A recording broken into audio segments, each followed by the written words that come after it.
എൻസൈക്ലോവിങ്സിന്റെ പുതിയൊരു വീഡിയോയിലേക്ക് നിങ്ങൾക്ക് ഏവർക്കും സ്വാഗതം. ഈ വീഡിയോയിലൂടെ നിങ്ങളുമായി ഷെയർ ചെയ്യുന്നത് പ്രധാനമായിട്ടും സ്വർണം വാങ്ങുവാൻ ആഗ്രഹിക്കുന്നവർക്ക് പ്രധാനമായിട്ടും നിലവിലിപ്പോൾ നല്ല ഡിസ്കൗണ്ടും കാര്യങ്ങളുമാണ് ലഭിക്കുന്നത്. ഇതിന്റെ വിശദമായിട്ടുള്ള വിവരങ്ങളാണ് ഈ വീഡിയോയിലൂടെ ഷെയർ ചെയ്യുന്നത്.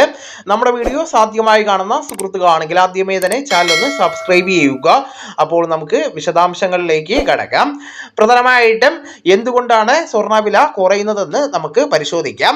അന്താരാഷ്ട്ര വിപണി സ്വർണ്ണവില കുത്തനെ ഇടിഞ്ഞതാണ് കേരളത്തിലെ വിപണിയിലും പ്രതിഫലിച്ചിരിക്കുന്നത്. ആഗോള വിപണിയിൽ എണ്ണവിലയിലുണ്ടായ മാറ്റങ്ങളും ഡോളറിന്റെ മൂല്യവും സ്വർണത്തെ സ്വാധീനിക്കുന്നു. എണ്ണയിൽ തെന്നി വീണ സ്വർണം എന്ന് വിശേഷിപ്പിക്കാവുന്ന രീതിയിലാണ് ഇപ്പോഴത്തെ മാറ്റങ്ങളെന്ന് നമുക്ക് മനസ്സിലാക്കുവാനായിട്ട് സാധിക്കുന്നതാണ്. അമേരിക്കൻ കേന്ദ്ര ബാങ്കായിട്ടുള്ള ഫെഡറൽ റിസർവ് ബാങ്കിന്റെ തീരുമാനങ്ങളും സ്വർണ്ണവില കുറയ്ക്കുവാൻ കാരണമായിട്ടുണ്ട്. നിലവിലെ ട്രെൻഡ് തുടർന്നാൽ വരും ദിവസങ്ങളിലും വില കുറയുവാൻ സാധ്യതയുണ്ടെന്നാണ് വിലയിരുത്തപ്പെടുന്നത്.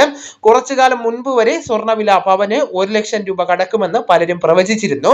എന്നാൽ നിലവിലെ ഇടിവ് തുടർന്നാൽ വില ലക്ഷത്തിന് താഴെ സുരക്ഷിതമായിട്ട് തുടരുമെന്നാണ് പ്രതീക്ഷിക്കുന്നത്.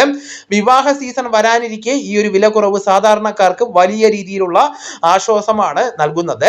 സ്വർണ്ണ നിക്ഷേപമായിട്ട് കാണുന്നവർക്കും ആഭരണങ്ങൾ വാങ്ങുവാൻ പ്ലാൻ ചെയ്യുന്നവർക്കും വിപണി കൃത്യമായിട്ട് തന്നെ നിരീക്ഷിച്ച ശേഷം വാങ്ങുവാനായിട്ട് ശ്രമിക്കേണ്ടതാണ്.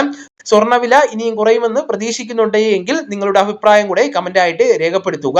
നമുക്ക് തുടർന്നും വിജ്ഞാനപരമായിട്ടുള്ള മറ്റ് വീഡിയോസും ആനുകാലിക വിവരങ്ങളുമായിട്ട് വീണ്ടും കാണാം. അതുവരെ ഗുഡ് ബൈ.